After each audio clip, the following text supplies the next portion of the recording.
GLA university कहाँ पर है, क्यों बच्चे को एडमिशन लेना चाहिए, किस वजह से प्रसिद्ध है, क्या क्या अचीवमेंट्स है और किस तरह की फैसिलिटीज़ बच्चों को प्रोवाइड करवाई जाती है, इसी की जानकारी देने के लिए आज मैं सेक्टर 13 की पार्किंग के जो एरिया है, जहाँ पर बहुत सारी दुकानें बनी हुई है, वहीं पर आपको जीएलए यूनिवर्सिटी के एडमिशन ब्रांच में मैं लेकर आई हूँ, जहाँ पर हमारे साथ आज शिल्पी गर्ग मैम मौजूद होंगी, जो असिस्टेंट जनरल मैनेजर हैं जीएलए यूनिवर्सिटी में, और सारी की सारी नॉलेज जो बच्चों की क्वेरीज है उनके आंसर हम पूरे लेने की कोशिश करेंगे। मैम, सबसे पहले तो आपका बहुत बहुत स्वागत है आपका हमारे चैनल में। Thank you so much. Thank you.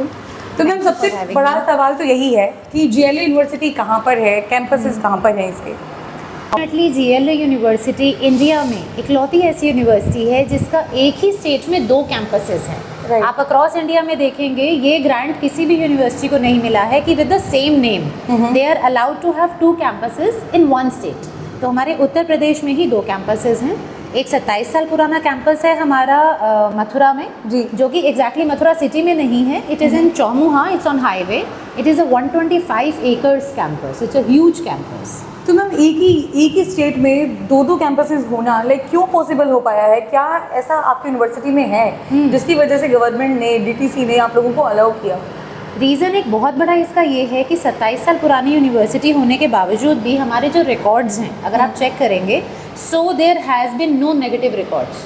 हम लोग रिसर्च पे बहुत काम करते हैं, हम लोग स्टूडेंट की जो पढ़ाई है उसकी क्वालिटी पे बहुत काम करते हैं। हम इस चीज़ पे ज़्यादा फोकस नहीं करते कि हमारे पास बहुत सारे बच्चे आ जाएं। हम एक एंट्रेंस प्रोसेस के थ्रू बच्चों का एडमिशन लेते हैं ताकि लिमिटेड बच्चे आएँ, और वो जो लिमिटेड बच्चे आ रहे हैं उनका करियर ग्रोथ कैसे होगा, उन्हें बीटेक के 4 साल में या एमबीए के 2 साल में कैसे कैसे पढ़ाई हमें करवानी है, उस 2 साल की जर्नी पे, उस 4 साल की जर्नी पे हम ज़्यादा फोकस करते हैं। तो मैम, बच्चों को आज के टाइम पे मतलब क्वालिटी एजुकेशन सर्च भी करनी है, क्वालिटी एजुकेशन गेन भी करनी है, उसके बाद सबसे बड़ी हेडेक रहती है प्लेसमेंट्स की। उस पर भी खैर हम लोग जाएंगे, लेकिन फिलहाल हम लोग फोकस करेंगे क्वालिटी एजुकेशन पर। उसके लिए किस तरीके से यूनिवर्सिटी अपडेट रखती है? क्या कौन सी फैकल्टी आपके पास मौजूद है, अवेलेबल है, जिसके बिहाफ पर बच्चों का जो अट्रैक्शन है जीएलए यूनिवर्सिटी की तरफ होता है? मैं पहले आपसे एजुकेशन की बात करती हूँ। राइट।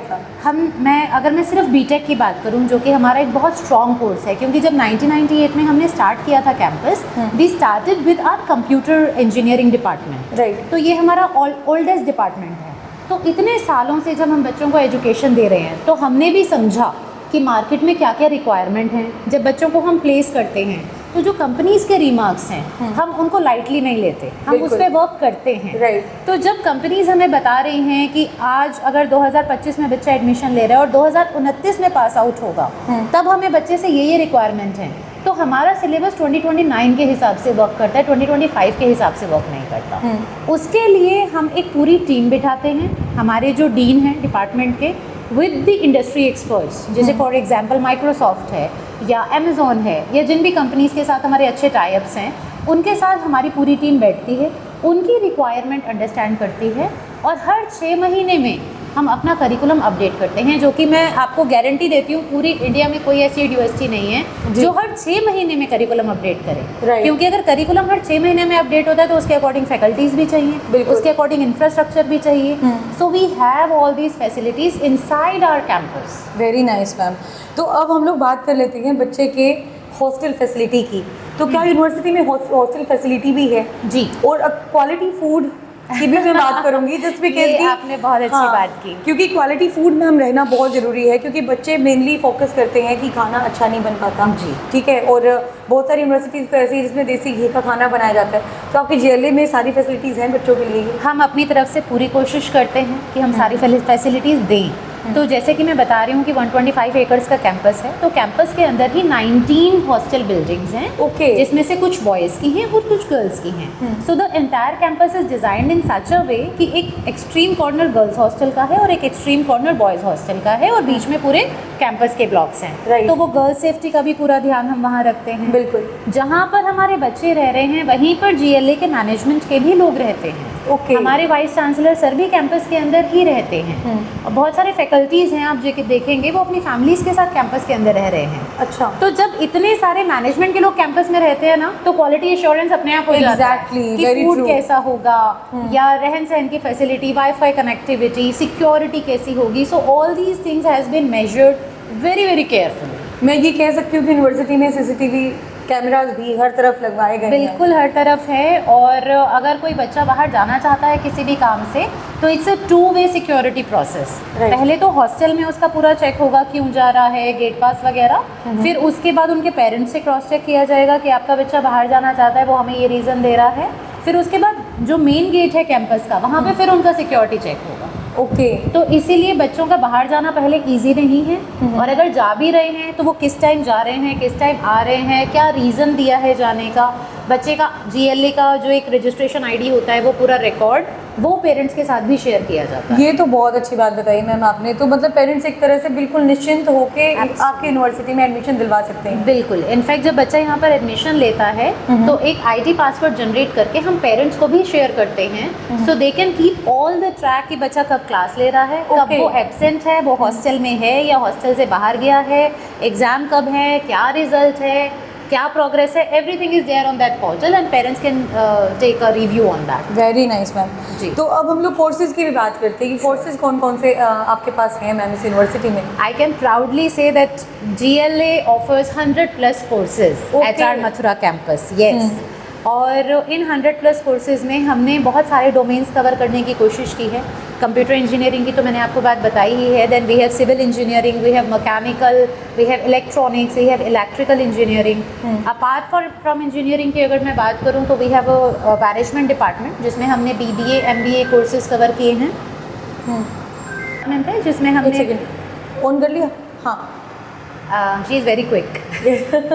तो हमारे पास मैनेजमेंट डिपार्टमेंट है जिसमें BBA MBA कोर्सेज़ हैं, और बहुत अच्छी बात है कि हम BBA MBA कोर्सेज़ में भी एक ट्रेडिशनल BBA ट्रेडिशनल MBA के साथ साथ अलग स्पेशलाइज्ड कोर्सेज़ भी दे रहे हैं, Like जैसे BBA इन मैनेजमेंट साइंस, जैसे BBA इन डेटा साइंस, BCA इन डेटा साइंस। तो बहुत सारे स्टूडेंट्स हैं जो ये सोचते हैं कि अगर मैं BBA कर रहा हूँ तो मुझे एक टेक्निकल कोर्स अलग से करना पड़ेगा। ओके, या मैं अगर डिग्री प्लस डिप्लोमा की बात कर रहे हैं it is not a diploma, it is integrated in their existing curriculum. Okay. So for example अगर मैं BBA कर रही हूँ तो मेरे पास नॉर्मल सब्जेक्ट्स होंगे, human behaviour, organisation behaviour, operations, ये सब होंगे, but GLA university has also include management science in that. तो उसमें जो टेक्निकल कुछ बच्चे को इन्फॉर्मेशन या नॉलेज होनी चाहिए, क्योंकि इंडस्ट्रीज तो सब कुछ मांगती हैं, बिल्कुल। उन्हें तो एक ऑलराउंडर बच्चा चाहिए, तो हम टेक्निकल पार्ट भी उसमें इंक्लूड करते हैं। Very nice ma'am. तो अब मैं कंपनीज़ की टाइप की बात पर आ जाती हूँ मैम। Sure. क्योंकि बच्चे का नो डाउट जैसे 4 साल का कोर्स, 3 साल का कोर्स यूनिवर्सिटीज़ करवा तो देती है, और सबसे बड़ी अब टेंशन आ जाती है कि इंटर्नशिप कहाँ करें, क्या प्लेसमेंट अच्छी कंपनी में हो पाएगी या नहीं हो पाएगी। बिल्कुल। तो उस फैसिलिटी को किस प्रकार से प्रोवाइड करवाती है यूनिवर्सिटी मैम बच्चों को? मैं इसमें एक चीज़ और ऐड करना चाहूँगी, जैसे मैं GLA यूनिवर्सिटी मथुरा की आपको बात बता रही हूँ, तो यूनिवर्सिटी हमने 27 साल पहले शुरू की थी, तब का एजुकेशन सिस्टम अलग था। बिल्कुल, अब एजुकेशन सिस्टम में बहुत ड्रास्टिक चेंज आ चुका है। एग्जैक्टली, स्टूडेंट्स की रिक्वायरमेंट और इंडस्ट्री की रिक्वायरमेंट्स में बहुत चेंजेस आ चुके हैं। बिल्कुल। तो इंडस्ट्री की रिक्वायरमेंट्स को ध्यान में रखते हुए और स्टूडेंट्स की ग्रोथ को भी, क्योंकि बच्चे बहुत जल्दी जल्दी आगे बढ़ना चाहते हैं, वो 4 साल वेट नहीं करना चाहते। हाँ। तो हम लोगों ने ग्रेटर नोएडा में एक और कैंपस ओपन किया है। ये कैंपस सिर्फ और सिर्फ इंडस्ट्री इंटीग्रेटेड कैंपस है, totally focused on industry learning. तो जैसे आप बता रहे हैं कि इंडस्ट्री के साथ टाई-अप्स, क्या इंटर्नशिप, ये पूरा ध्यान इस कैंपस में बच्चों के लिए रखा गया है कि पहले साल से ही आपका जो करिकुलम होगा, it is 50% theory, 50% practical. Right. तो to fulfil this 50% practical, we have already tie up with the industries, जो मतलब नोएडा में बहुत सारी कंपनीज हैं, उनके साथ हमारे ऑलरेडी टाई अप हैं। वो लोग आएंगे हमारे कैंपस में और एक पूरा सब्जेक्ट इंडस्ट्री के ही ट्रेनर्स कंप्लीट करेंगे। राइट। यूजुअली इंडस्ट्री ट्रेनिंग के नाम पे क्या होता है अभी तक ट्रेडिशनली, कि किसी CEO को बुला लिया हमने, वो आए, उन्होंने एक दिन के लिए अपना एक्सपीरियंस शेयर किया और गेस्ट लेक्चर टाइप का दिया, बच्चों के साथ थोड़ी मजाक मस्ती हो गई, and that becomes industry training. यहाँ पर जो इंडस्ट्री के ट्रेनर आ रहे हैं वो पूरा एक सब्जेक्ट बच्चों के साथ कवर करेंगे, चाहे उसके लिए उनको सैटरडे संडे क्लासेस लेनी पड़े, चाहे उसके लिए उनको रात को 8 बजे क्लासेस लेनी पड़े। तो हमारा ग्रेटर नोएडा का कैंपस इस तरीके से डिज़ाइन किया गया है कि सैटरडे संडे ऑफ मिलेगा ही नहीं बच्चों को, राइट। ऑफ ही उनका होगा मंडे या ट्यूसडे को। मतलब मैं ये कह सकती हूँ कि जो इंटर्नशिप करने का जो झमेला है, जो बच्चों को लगता है कि भाई यार 6 महीने तक मतलब बहुत ही कम सैलरी के अंदर इंटर्नशिप करनी पड़ेगी, तो वो आप यूनिवर्सिटी में कवर अप कर देते हैं, आप डायरेक्ट प्लेसमेंट ही करवाते हैं। बिल्कुल बिल्कुल, इंटर्नशिप्स भी हैं नो डाउट, लेकिन उस इंटर्नशिप के लिए बच्चे को कहीं भटकना ही नहीं है, क्योंकि जब वो पहले साल से ही कंपनी से इतना ज़्यादा लिंक्ड में हैं तो उनकी एक मेंटल ग्रोथ, एक प्रोफेशनल ग्रोथ उस लेवल की हो जाती है कि कंपनीज अपने आप उनको इंटर्नशिप के लिए रख लेती हैं अपने लाइफ प्रोजेक्ट्स पे। Exactly ji.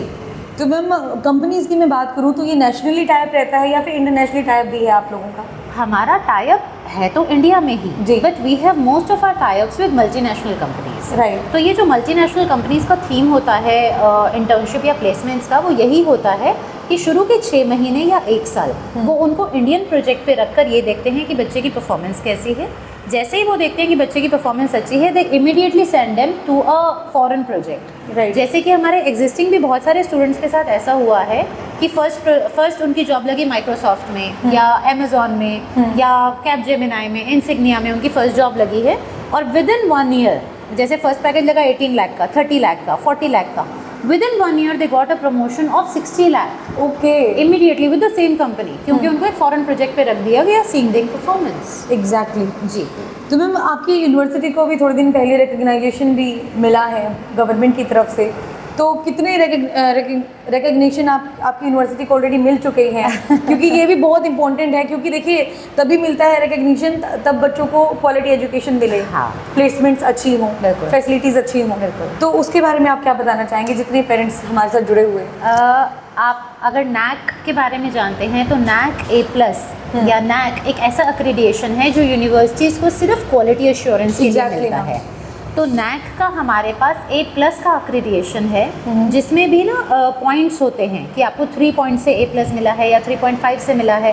So we have the highest score. जितने भी इंडिया में A+ अक्रेडिएशन वाले कंपनीज़ हैं, उन सब कंपनी उन यूनिवर्सिटीज़ हैं, उन सभी यूनिवर्सिटीज़ का, जितनी भी यूनिवर्सिटीज़ को नैक A+ अक्रेडिएशन पैन इंडिया में मिला हुआ है, उनके कुछ ना कुछ स्कोर हैं, जिसमें से हाईएस्ट स्कोर GLA यूनिवर्सिटी का है विद 3.46 स्केलर। तो नैक A+ में भी हमारी यूनिवर्सिटी टॉप पर है। Oh that's amazing ma'am. Ma'am एक टाइम पे आप लोगों का AKTU के साथ भी MOU हुआ था। हाँ। और उसके बाद शायद आपने अभी 15-20 साल पहले उसको तोड़ भी दिया था, लेकिन वो क्या रीज़न था? मतलब आज के टाइम पे यूपी की बहुत सारे इंस्टीट्यूट्स हैं जो तरसते हैं कि AKTU के साथ हमारा टाइप हो जाए, कैसे न कैसे करके हो जाए, तो उसके पीछे रीज़न क्या था?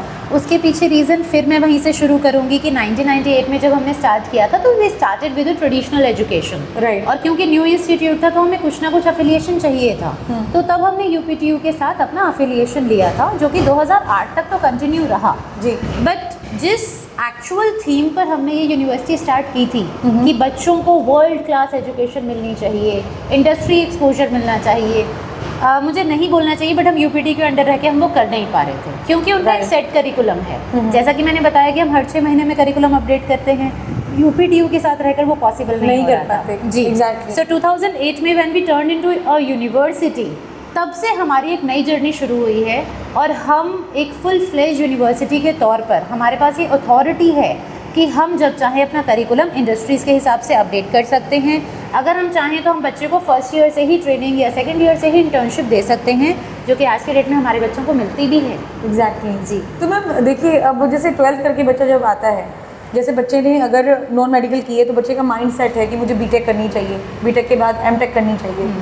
और अगर बच्चे ने जैसे साइंस से किया है तो उसको लगता है कि जैसे मेडिकल से किया है तो MBBS में जाएगा या फिर किसी और कोर्सेज में जाएगा, डेंटल की तैयारी करेगा। तो क्या उन बच्चों की भी काउंसलिंग की जाती है according to the percentage, according to the mind set, कि बच्चे को अगर, क्योंकि ये ज़रूरी नहीं है कि अगर बच्चा +2 पास करके आया है तो वो BTech में भी अच्छा होगा, तो क्या उस चीज़ की भी काउंसलिंग यूनिवर्सिटी की तरफ से की जाती है ताकि बच्चे को गाइड किया जा सके कि आप इस कोर्स में अच्छे हैं और आपको यही कोर्स करना चाहिए? Ma'am GLA university social service पे बहुत बिलीव करती है। एग्जैक्टली। तो हमारी एक पर्टिकुलर इनिशिएटिव है जिसका नाम है टीम प्रयास।